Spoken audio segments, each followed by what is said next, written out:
दरिद्राणां चिन्तामणिपुरणिका जन्मजलतौ निमज्ञानां तंसा मुरर्मुरागस्य भवति அந்த கப்பலை ஒரு வயரை தூக்கிட்டு கீழே வச்சுன்னு அம்பாவை பார்த்த மாதிரி உயரமாக தூக்கிட்டு முன்னாடி வச்சிருங்க.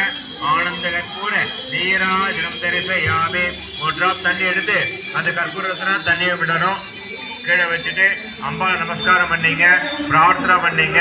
அடுத்த வருஷம் என்னென்ன நினைச்சோமோ அதெல்லாம் நடக்கணும்னு பிரார்த்தனை பண்ணீங்க. கற்பூரத்தை கல்ல ஊற்றிங்க. 3 வாட்டி பூமி தட்டு நமஸ்காரம் பண்ணீங்க.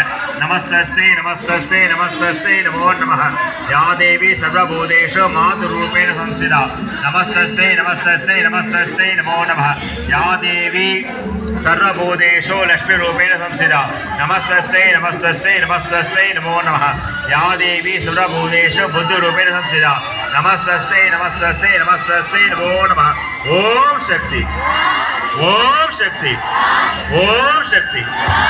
அப்படியே இருங்க. ஆளை எடுத்துட்டு வருவாங்க, நீட்டா காமிச்சு அம்பாள்கிட்ட சேர்த்துருவாங்க. அது வரைக்கும் அப்படியே உட்காந்துருங்க. 5 பேரை தான் எழுந்திருக்கணும். வீடு பக்கத்தில் இருக்கிறவங்க விளக்கு அப்படியே எடுத்துட்டு போகலாம். வீடு பக்கத்தில் இல்லாதவங்க முடிஞ்சவங்க கோவிலை சுற்றி எடுத்துட்டு வரலாம். விளக்குன்றதால அணைச்சிட்டு எடுத்துட்டு ரொம்ப நல்லது தான்.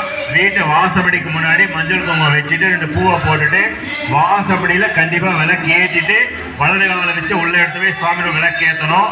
யார் யார் பூஜை பண்ணீங்களோ ஒரு பால் வாங்கி காய்ச்சி ஏலக்காய் போட்டு சுவாமிக்கு வீட்டில் நைவேத்தியம் பண்ணணும்.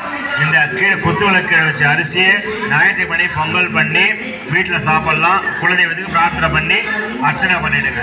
சந்தோஷம். பொறுமையாக இருங்க. ஆளை எடுத்துகிட்டு வருவாங்க.